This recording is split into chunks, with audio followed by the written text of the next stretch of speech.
नमस्कार, hornbill TV Bharat में आपके स्वागत है। उत्तर प्रदेश की राजधानी लखनऊ से इस वक्त की बड़ी खबर सामने आ रही है। पेट्रोल, डीजल और एलपीजी की कथित किल्लत को लेकर फैल रही अफवाहों पर योगी आदित्यनाथ ने सख्त रुख अपनाया है। मुख्यमंत्री योगी आदित्यनाथ ने अधिकारियों को स्पष्ट निर्देश दिए हैं कि किसी भी कीमत पर पेट्रोल, डीजल और एलपीजी की कालाबाजारी नहीं होनी दी जाएगी और इसके साथ ही अफवाह फैलाने वाले तत्वों के खिलाफ सख्त कानूनी कार्रवाई करने के आदेश दिए गए हैं। मुख्यमंत्री ने यह भी कहा है कि सोशल मीडिया पर कड़ी निगरानी रखी जाए ताकि गलत जानकारी फैलाकर लोगों में घबराहट पैदा करने की कोशिशों को तुरंत रोका जा सके। और सरकार में के अधिकारियों से कहा है कि प्रदेश में ईंधन और गैस की सप्लाई सामान्य बनाए रखे और आम जनता को किसी भी तरह की परेशानी ना होनी दी जाए। फिलहाल प्रशासन को अलर्ट पर रखा गया है और अराजक तत्वों पर कड़ी नज़र रखी जा रही है।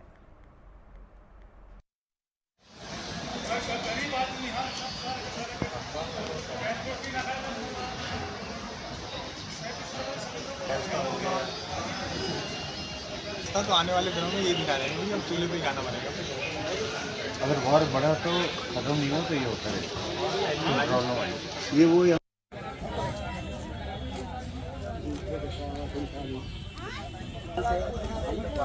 अगर आएगी सही कहा तो बिना नंबर वा करने पे सिलेंडर ले लियो ना।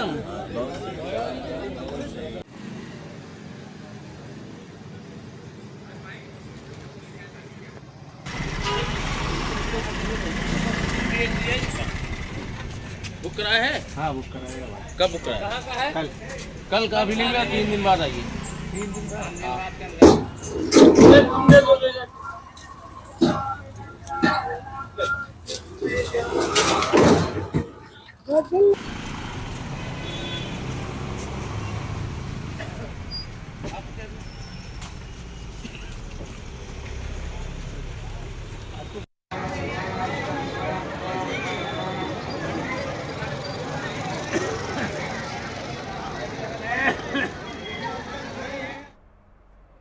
उत्तर प्रदेश में बड़ी खबर सामने आ रही है। उत्तर प्रदेश के मुख्यमंत्री योगी आदित्यनाथ ने 11 मार्च 2026 को बलरामपुर जनपद का दौरा किया। इस दौरान मुख्यमंत्री ने यहाँ बन रहे राजकीय मेडिकल कॉलेज और कंबाइंड हॉस्पिटल का स्थानीय निरीक्षण किया और निर्माण कार्यों की प्रगति का जायजा लिया। निरीक्षण के दौरान मुख्यमंत्री ने अधिकारियों को निर्देश दिए कि निर्माण कार्य समयबद्ध और गुणवत्ता के साथ पूरा किया जाए ताकि क्षेत्र की जनता को बेहतर स्वास्थ्य सुविधाएं जल्द से जल्द मिल सके।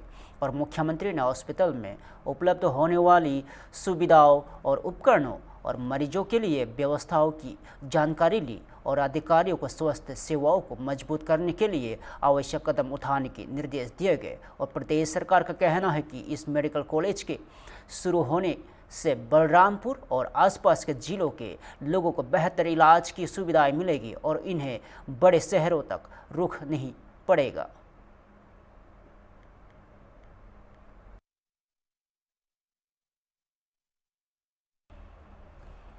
उत्तर प्रदेश से बड़ी खबर सामने आ रही है और योगी आदित्यनाथ ने गुरुवार सुबह मां पटेश्वरी मंदिर में दर्शन पूजन कर प्रदेश की सुख समृद्धि की कामना की। चैत्र नवरात्रि से पहले गोरक्ष पीठाधीश्वर मुख्यमंत्री योगी आदित्यनाथ ने मां की पटेश्वरी के चरणों में हाजिरी लगाए और आरती उतारी और स्वस्थ, सुरक्षित और समृद्ध उत्तर प्रदेश की प्रार्थना की।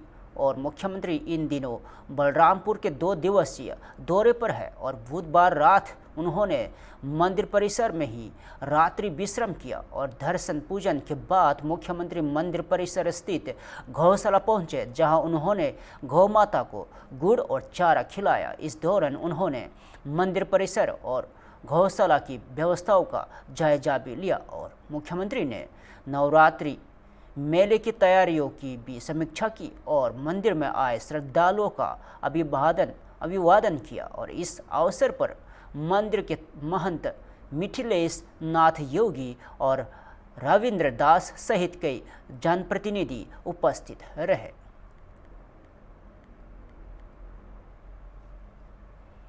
राजधानी लखनऊ से इस वक्त की बड़ी खबर सामने आ रही है।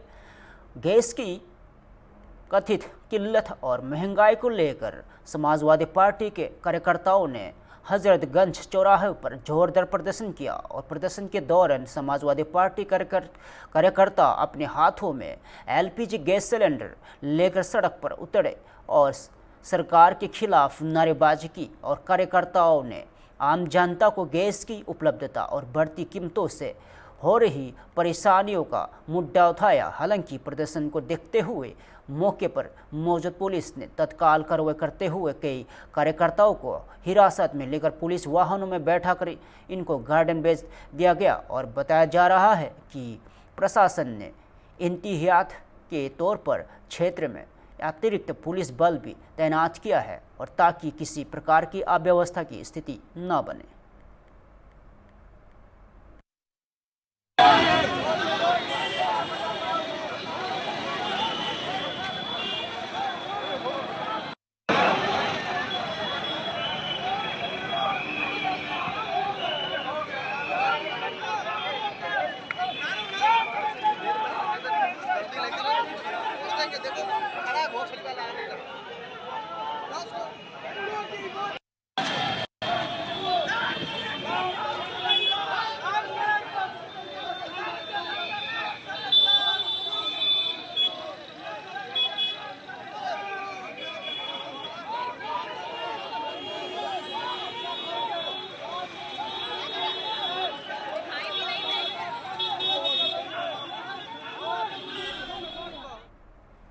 राजधानी नई दिल्ली से बड़ी खबर सामने आई है। केंद्रीय कृषि मंत्री शिवराज सिंह चौहान ने कहा है कि नरेंद्र मोदी के नेतृत्व में पिछले 12 वर्षों में देश के कृषि क्षेत्र में अभूतपूर्व प्रगति हुई है और कृषि मंत्री ने कहा है कि एक समय ऐसा भी था जब भारत को अपनी गेहूं की ज़रूरत पूरी करने के लिए PL 480 कार्यक्रम के तहत मिलने वाला लाल गेहूं जनता को खिलाना पड़ता था, लेकिन आज किसानों की मेहनत और सरकार की नीतियों के कारण देश के अन्न भंडार भर चुके हैं और उन्होंने बताया कि चावल उत्पादन के मामले में भारत ने 150 मिलियन टन के उत्पादन के साथ चीन को पीछे छोड़ते हुए दुनिया में पहला स्थान हासिल कर लिया है और कृषि मंत्री के अनुसार वर्ष 2014 तक देश में कुल खाद्यान्न उत्पादन लगभग 252 मिलियन टन था, जो अब बढ़कर 357 मिलियन टन तक पहुंच गया है। उन्होंने कहा है कि यहां उपलब्ध किसानों की मेहनत और आधुनिक तकनीक और सरकार की किसान हितैषी नीतियों का परिणाम है।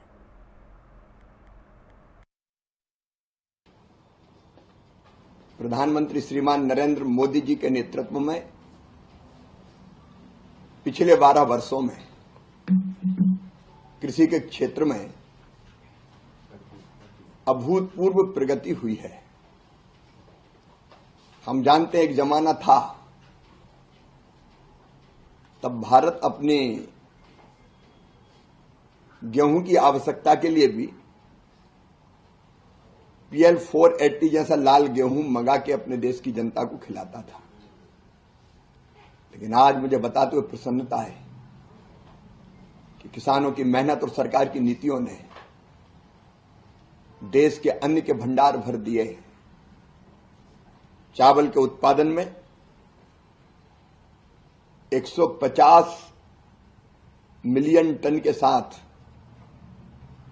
भारत चीन को पीछे छोड़कर दुनिया में नंबर 1 पर आ गया है।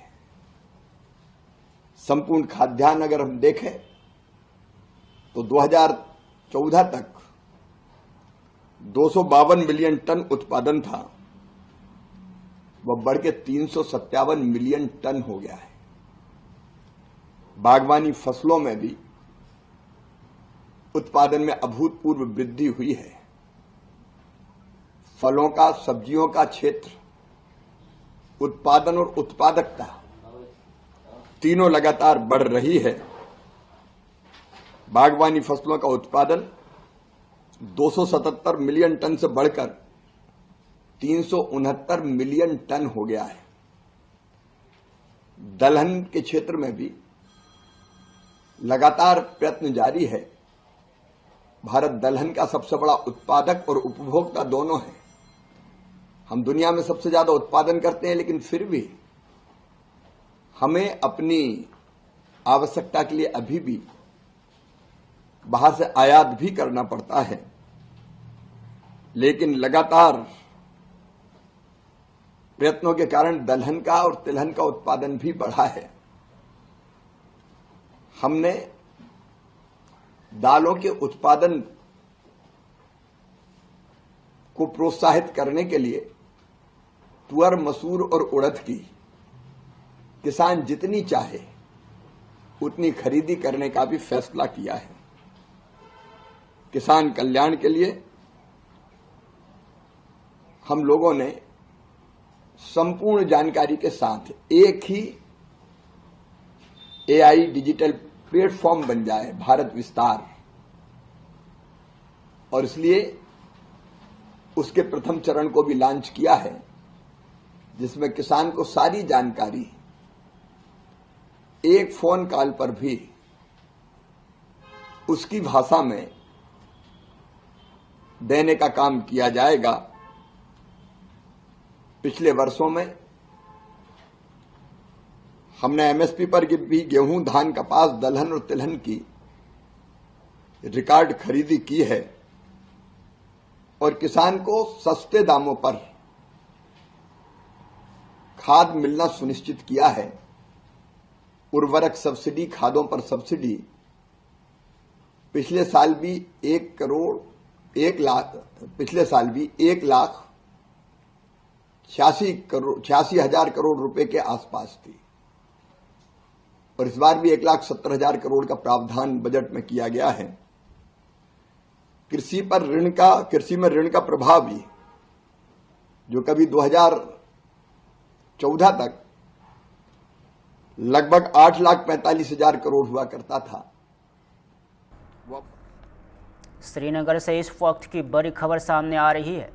जम्मू कश्मीर के कश्मीर डिवीज़न में एलपीजी सप्लाई को लेकर प्रशासन की स्थिति साफ की है और डिविजनल कमिश्नर कश्मीर अंशुल गर्ग ने बताया कि कश्मीर डिविजनल में फ़िलहाल एलपीजी का लगभग 13 दिनों का स्टॉक मौजूद है। इसके साथ ही प्रशासन के पास 15 से 20 दिनों तक गैस स्टोर करने की क्षमता भी उपलब्ध है और अंशुल गर्ग के मुताबिक सप्लाई की स्थिति पर कंट्रोल रूम में जरिए रोजाना निगरानी रखी जा रही है ताकि किसी तरह की कीमत कमी ना हो। और उन्होंने यह भी बताया कि पेट्रोल और डीजल का भी करीब 15 से 20 दिनों का स्टॉक कश्मीर में उपलब्ध है और प्रशासन ने लोगों से अपील की है कि किसी भी की तरह अफवाहों पर ध्यान न दें और सिर्फ सरकारी विभागों की ओर से जारी आधिकारिक जानकारी पर ही भरोसा करें।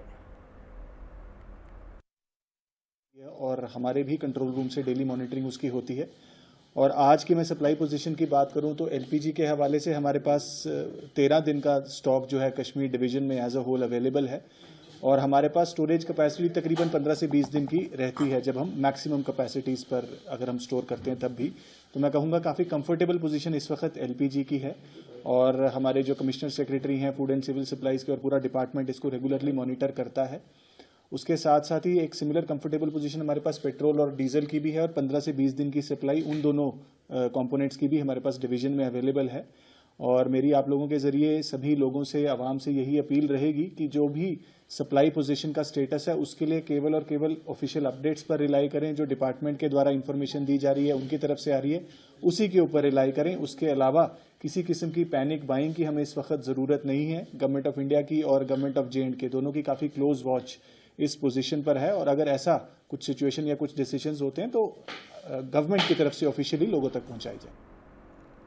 हिमाचल प्रदेश में स्वास्थ्य क्षेत्र में बड़ा कदम उठाया गया है। मुख्यमंत्री सुखविंदर सिंह सुक्खू ने बताया है कि चम्पियाना सुपर स्पेशलिटी और हॉस्पिटल में लगाए गए पहले सर्जिकल रोबोट की मदद से अब तक 150 सफल सर्जरी की जा चुकी है और सरकार की योजना है कि इस आधुनिक रोबोटिक तकनीक को शिमला, मंडी और हमीरपुर सहित बड़े मेडिकल कॉलेजों में भी लगाया जाएगा। और मुख्यमंत्री का कहना है कि इससे मरीजों को तेज और सुरक्षित इलाज मिलेगा और हिमाचल प्रदेश उत्तर भारत के पहले राज्यों में से एक बन जाएगा जहां 5 सरकारी हॉस्पिटलों में यह सुविधा उपलब्ध होगी। इस कदम से राज्य में विश्व स्तरीय स्वास्थ्य सेवाएं अब आम लोगों तक पहुंचेगी। देखिए, बड़ी खुशी की बात यह है कि तकरीबन 7-8 महीने पहले हमने पहला ही रोबोट जो था वो सुपर स्पेशलिस्ट हॉस्पिटल चम्याना में स्थापित किया। उसकी हमने रिपोर्ट्स देखी और खुशी की बात यह है कि 150 के करीब वहाँ ऑपरेशन हो चुके हैं। और उसके बाद हमने फैसला किया कि जो रोबोट है जो एम्स दिल्ली में लगा है उसको IGMC शिमला, नेर चौक मंडी और हमीरपुर में लगाया जाएगा और टांडा में इसकी शुरुआत हो चुकी है 5 मेडिकल कॉलेज में। इससे एक तो ऑपरेशन बहुत सही होता है और अभी पूरा ऑपरेशन मैंने देखा। आज एक छोटा ऑपरेशन किया उन्होंने गॉल ब्लैडर का, उसके बाद हर्निया का ऑपरेशन होना है। इसमें पेशेंट को जल्दी से ठीक होता है और जल्दी घर जाता है और इसमें जो इसकी कार्य कुशलता है वो वर्ल्ड क्लास है। तो इस रोबोटिक सर्जरी से उत्तर भारत में ये पहले ऐसा सरकारी संस्थान होंगे पूरे प्रदेश में जहां तकरीबन 5 मेडिकल कॉलेज में रोबोटिक सर्जरी की शुरुआत हो चुकी है। हमीरपुर की मशीन का भी ऑर्डर दे दिया गया है, लेकिन वो 1-आधे महीने में वहाँ एस्टेब्लिश की जाएगी। इसके अलावा मेरा मानना है कि फार फ्लंग के जो एरिए हैं, चाहे वो चंबा मेडिकल कॉलेज है, चाहे वो नाहन मेडिकल कॉलेज है, और जो बड़े हॉस्पिटल है जहाँ मेडिकल कॉलेज कोई नहीं है, वहाँ कुल्लू का है, वहाँ भी रोबोटिक सर्जरी की हम शुरुआत करने की दिशा में विचार कर रहे हैं। मेरा ये मानना है कि रोबोटिक सर्जरी से जहां हमारे लोगों को वर्ल्ड क्लास टेक्नोलॉजी की सुविधा मिलेगी, वहां पेशेंट जल्दी से ठीक होगा। तो ये हेल्थ सेक्टर में जितना पैसे की जरूरत होगी उसमें कोई कमी नहीं रखी जा रही है। इसमें अभी एडवांस लैब की एस्टेब्लिशमेंट हम IGMC में करने जा रहे हैं, टांडा में करने जा रहे हैं और चम्याना में करने जा रहे हैं। आपने पिछले दिनों देखा 19 साल पुरानी MRI मशीन को हमने बदला है और यहाँ 3 टेस्ला जो एम्स दिल्ली में मशीन है उसको हमने खरीदा है। सर, ईरान और इजराइल के बीच हिमाचल प्रदेश में नौतौर भूमि विवाद पर राजस्व मंत्री जगत सिंह नेगी ने पूर्व राज्यपाल शिव प्रताप शुक्ल के बयान पर प्रतिक्रिया दी है। उन्होंने कहा है कि नौतौर मामले में देरी कानूनी प्रतिक्रियाओं और वन संरक्षण अधिनियम 1980 के कारण है, न कि सरकार की लापरवाही से। मंत्री ने बताया कि उन्होंने राज्यपाल से 8 बार मुलाकात की और प्रस्ताव भेजा, लेकिन यह पिछले 3 सालों से लंबित है और उन्होंने पूर्व गवर्नर के आरोप को आधारहीन बताया और कहा है कि राज्यपाल जनजातीय क्षेत्र के संरक्षक है और उन्हें व्यापक शक्तियाँ प्राप्त है। आपको बता दें कि 2014 में कांग्रेस सरकार ने वन संरक्षण अधिनियम को निलंबित किया था और कई लोगों को पट्टे जारी किए गए थे। इसके बाद 2016 में इसे 2 साल के लिए बढ़ाया गया, लेकिन 2018 में बसपा सरकार ने कोई संशोधन नहीं किया। अब वर्तमान सरकार ने फिर से प्रस्ताव भेजा है, लेकिन लंबित ही है।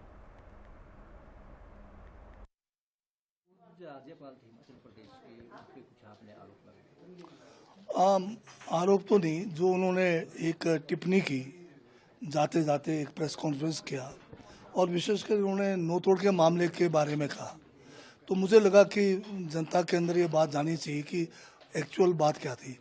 अब गवर्नर साहब जितने साल रहे यहाँ, मैं उनसे नोतोड़ के मामले को लेकर 8 बार मिला और आखिरी बार इस साल की 1 तारीख को जब उनको नए साल की शुभकामनाएं देने गया, माननीय मुख्यमंत्री जी के साथ भी गया, तब भी मैंने लिखित में नोतोड़ का मामले के बारे उनसे जिक्र किया और आशा रखी कि वो जल्द से जल्द फैसला करेंगे। अब नोतोड़ का मामला ये है कि जनजातीय क्षेत्र जो है हमारे, जो शेड्यूल्ड एरिया है और संविधान के अनुच्छेद 5 वहाँ लागू होता है, तो उसमें जो है गवर्नर जो है हमारे संरक्षक हैं और गवर्नर को शक्तियाँ हैं कि वो जनजातीय क्षेत्रों के किसी भी प्रकार के विकास के लिए कोई भी कानून प्रदेश का या केंद्र के कानून को सस्पेंड करने के या संशोधन करने के उनको पावर दिए गए। ये बहुत बड़ी शक्तियां हैं जो एक विधानसभा को भी नहीं मिलता है और पार्लियामेंट में भी कई बार 2/3 मेजोरिटी से कई चीज़ें करनी पड़ती है, परंतु गवर्नर को इतनी बड़ी शक्तियां इसलिए दी गई ताकि हम जनजातीय क्षेत्र के लोगों का तीव्र गति से उत्थान हो। और हमने एक मामला जो है जनजातीय क्षेत्रों में लोगों को भूमि आवंटन के लिए जो एक नोतोड़ नियम है, उसके तहत हमारा नियम तो है हिमाचल का, परंतु क्योंकि सारी भूमि जो है वन के अंडर है, तो फॉरेस्ट कंजर्वेशन एक्ट 1980 लागू है और इस कानून के रहते हुए हम जो है भूमि आवंटन नहीं कर सकते।